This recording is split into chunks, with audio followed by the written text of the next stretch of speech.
Hi everyone, so we're now in Creative Brief episode 2. So right now, we're going to create a remake concept art for Assassin's Creed Black Flag. This game definitely left a mark with me, and I've always been thinking about what would it look like if it was created during this generation of gaming. Black Flag was actually Ubisoft's flagship title, transitioning from previous gen gaming to next gen gaming. So therefore, when I played this back then, this was like the next gen at that time. I recently looked at like playthroughs in YouTube about this game. I don't know if it's just a matter of acquired taste, but for me, I believe it still holds up. At least in terms of gameplay. The graphics definitely could use a little more work compared to Assassin's Creed Unity, but it's not really that much determinant of how good the game is.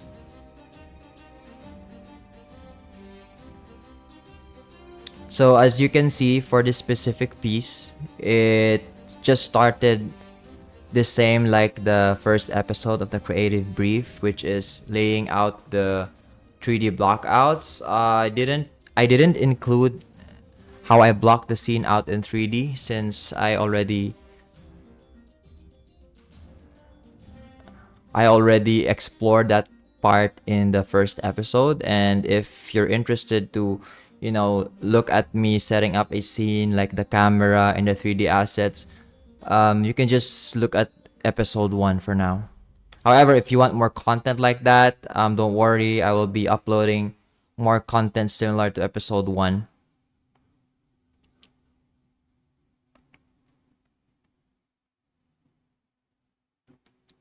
So when setting up a composition for my paintings, I always try to come up with the simplest of all narrative. Therefore, I start out a painting not really like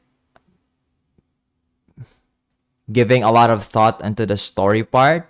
It's just like the basics. Like for example, it can be a cat sitting on a tree watching a bird from another tree.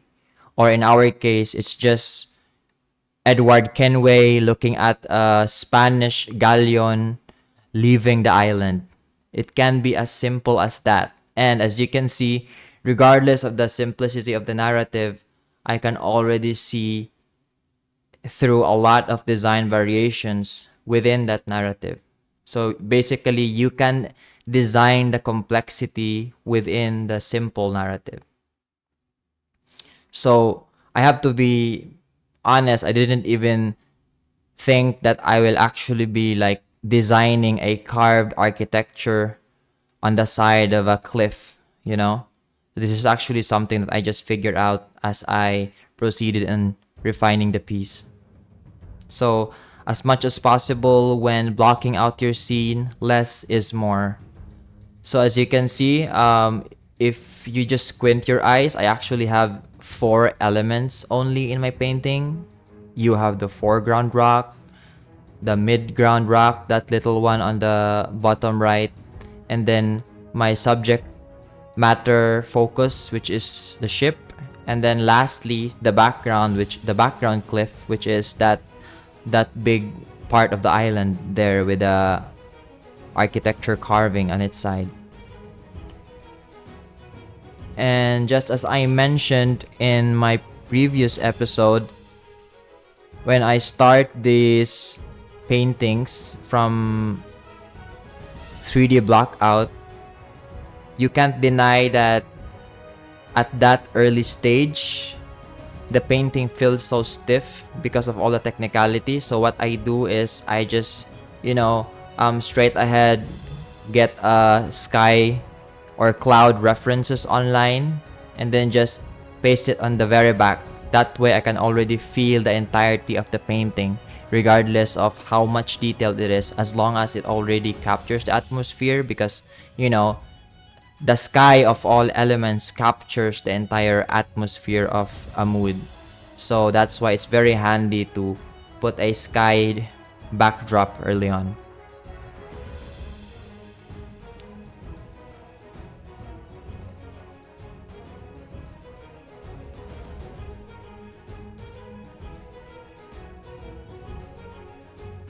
So beginners tend to think of the best painting instead of a great narrative, when in reality, the more you get good, the lesser you will worry about your painting's finish. You'll be concerned more with if you're able to get to the point across quickly or the narrative across quickly. You see? I also fell to this, you know, wrong expectations for my painting back then. What with all the best artists you're following, they're always flushing these great paintings, great concept. However, that's actually not something you achieved first. So if I'm gonna break it down, narrative first, and then the niceties and the refinements and the prettifying is something you really need to worry at the later part once you already have your narrative established in the first early stage of the painting. And to be honest, there's even a lot of instances wherein the moment you already finish establishing the narrative, regardless of the current finish or quality, you'll already be somehow demotivated into finishing the painting because narrative-wise, the painting is already finished. So it's like, what's the point of purifying this outside the concern of just arriving with, pretty paintings? So yeah, this is not to say that you should not have pretty paintings because again, the quality today's concept art versus the quality 10 years ago is very different. So of course, industry standard quality is still something that is implied when you're already in the industry. However, fundamental wise, design wise, it's still the narrative, it's still the story that you're trying to tell that's going to make the most of your painting. So one of the struggles of, beginner artists or at least juniors is when they are on the job, once all the excitement of getting hired on the job or disappears, eventually they realize at the end of the day, I'm actually obliged to flush out 3, 4, 5, 6 designs a day. This is actually a draining job and it's almost impossible to get inspired with a painting that you're creating on a daily basis. Inspiration comes from everywhere. For me, in this scenario, it's the game. So for years being able to work as a professional artist, a lot of the times we're not inspired, rather we're pressed to flush ideas from our brain. So that actually comes with a job already. So the fact that it is a job, it means it needs conscious effort. However, the more healthy content you consume, like the more design problems you get to solve, your mental library or your visual library is going to improve by then. Therefore, flushing out new designs will almost, as it seems, it's an autopilot task at that point. So don't forget, it's a great practice to battle through the chaos of your painting. Find the good amidst the bad. Actually, even me, when I was working on the industry, I still find myself, most of the time, I still find myself battling through, am I using the right workflow? Am I using the right technique? Is this at the right level of finish as the as my art director is expecting it to be. You know, there's this constant mental struggle that we really have to deal with every day. And to be honest, so far in my experience, there's actually no way out of that. It's something that you need to accept that already comes with the work. So it's like, working in the concept art industry is like wartime every day, especially if you are expected to flush out new designs every day. So there's no such thing as, of course, it becomes easy the longer you are, the longer you are exposed to that kind of mentality and that kind of, you know, self-sustaining or leveling up, rather. However, make no mistake, even for professionals, a new design is always going to be new design. A new IP will always be approached differently, right? Especially dealing with different art directors, meaning different subjective taste. And that's also one of the things that you're gonna face, which is one art director is very different from the next art director that you're gonna work with. So actually, while there are technicalities of what makes a great art, however, your art director has a specific taste, a taste that is trusted by the studio you are currently working with. Therefore, you really need to strive hard and, if not achieve it perfectly, at least be on par in terms of understanding and principles with that specific art director or that studio's art style or art direction. So make peace with the fact that you're already doing the best you can. Therefore, all you need to do is just, don't give up and see the painting through. Like, is it going to end up an epic piece or the worst piece? It doesn't really matter, honestly. As long as you serve the purpose, and when I say purpose, I mean it served the design brief, you have satisfied the art director, regardless of whether or not you like the painting, as long as it, satisfied all the creative metrics that comes with it, then that should be fine already. So when you're already in the industry, it's established, especially for juniors that just got hired, okay? So take note of this. When you're already in the industry, it's established that you're already speaking the same language of quality as the studios who shortlisted you, as the production designers who vouch for you, or the art directors who referred you in the job. So they already have that level of trust in your work. Therefore, stop being overcritical of your work. Instead, nurture what you already have. As long as you know that what you're doing on a daily basis is the best that you can do and you're not really just half-assing it.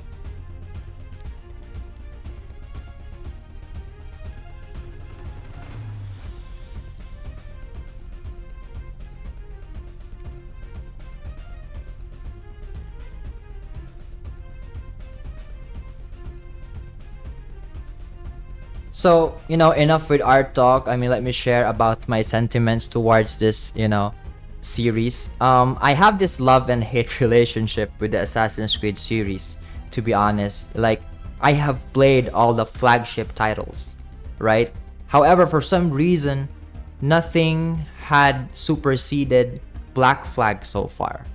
Considering the date it was received, it's already pretty old to be compared to the new games of of this generation, at least. However, compared to the new Assassin's Creed series, I'm not only talking about like the RPG series, but I'm also talking about like Unity and Rogue. Story-wise, gameplay-wise, Black Flag is just spot on, and so far no Assassin's Creed title had topped that, at least from the new series. right? So when Ubisoft shifted to the RPG style game, I had mixed feelings towards it, honestly. Like Origins was okay, but the rest didn't hit the spot so far. So if you're an AC fan, tell me your favorite AC game.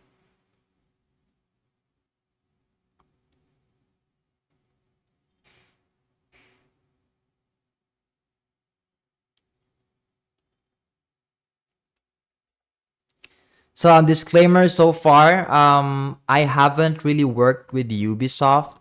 Honestly, I tried out myself, but so far I really failed twice. um, Doing their art test back then, but no hard feelings. And also, just disclaimer, I'm not anyway affiliated with Ubisoft, and what you're looking at right now is not really something that Ubisoft is working on. This is just basically a fan art, so hopefully you don't really get the wrong impression. So don't worry, me too. I'm excited if, Ubisoft is really planning to make a remake of this game. I mean, I can only imagine.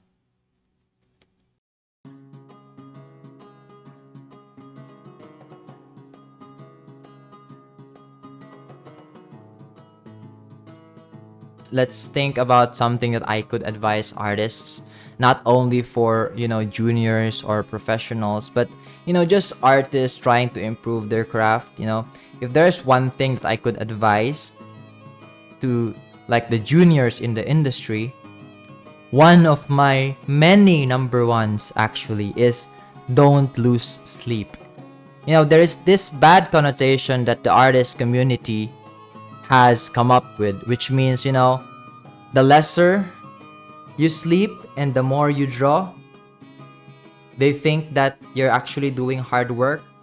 However, actually, when you lack of sleep, the less reliable your mental fortitude will be. The more prone you are to anxiety and procrastination, and then the next thing you know, you can no longer think straight. You are binging to the your favorite TV show already, and tell to yourself that you're actually just trying to find inspiration at 3 a.m. in the morning, and then at 5 a.m. in the morning, you have already went through a lot of inspirations, your favorite game, and then you're already playing Black Flag and didn't notice that you haven't really created a single art, which was supposed to be the intent. Therefore, you can no longer think straight, honestly, if you lack sleep. So no, you're not uninspired. No, you're not demotivated. You just need more sleep at the right sleeping hours. So there's actually a whole lot of subjects you can read about, what happens to the body and your mind when you lack sleep. And that's really something that I believe all artists should take into consideration. So no, guys, please don't lose sleep. That's very bad. That's very bad, especially even during work. The last thing you want is you're not able to create that next three design at the first half of your day. And then the next thing you know, you're already cramming at the last 3 hours of your shift. So please don't do that. I know I did. And trust me, it did not really come out well. So when you're already working as a professional concept artist, you really want to retain as much of your brain cells. You really have to have a healthy mind, like concept art is a tough job. You want to be at the best state of your mind when battling towards that first idea. And not to mention, that's just the first idea, and the patience to refine on top of them once your AD asks to push further. Therefore, when I said the first idea, we're still not talking about the variations your AD is going to expect from you. So, always keep that in mind. It's very crucial. We really want to be very careful about the online contents we consume. Like as much as possible, like for example, me, I like memes. However, memes rots and decays your brain, especially the dark humors or those, videos that barely make sense, but of course it makes you laugh, right? But guys, that actually rots our brain. So people say that social media is just an output of rest. However, if you really want to rest, just turn off your phone, turn off all your screens, and then just go to bed and then sleep. When you say rest, you really need to turn your brain off.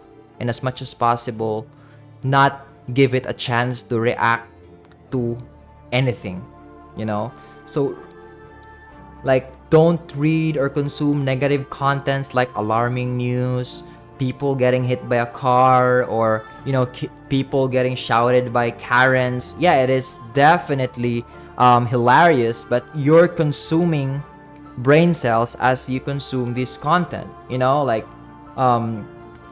feeling bad about the people in extreme hunger on another side of the globe. These are bad news, of course. I mean, we all know that, and we can only do so much. So, however, you're not really doing yourself a favor. So, if you notice, the moment you put down your phone after scrolling, for some reason, you feel tired. And that's actually the effect of social media already. It basically means that you've already spent as much of your brain cells. Right. So now, how should we prepare ourselves with generative art? Right? So if you want the unusual answer for this, people will just say, you know what, just find a way that you can utilize AI art or AI generative art so that you can maximize it in your workflow. However, in my case, it doesn't really matter whether or not we use it. I mean, what you need to do though, we just need to be aware and acknowledge that the technology is here, right? And then, but as much as possible, we just don't fight it.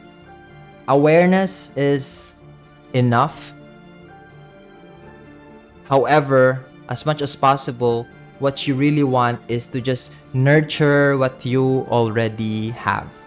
And if you are being indispensable, regardless of whether or not you have adapted to AI art, then that's already good. There's actually no need to force yourself to something that might be destructive in your workflow.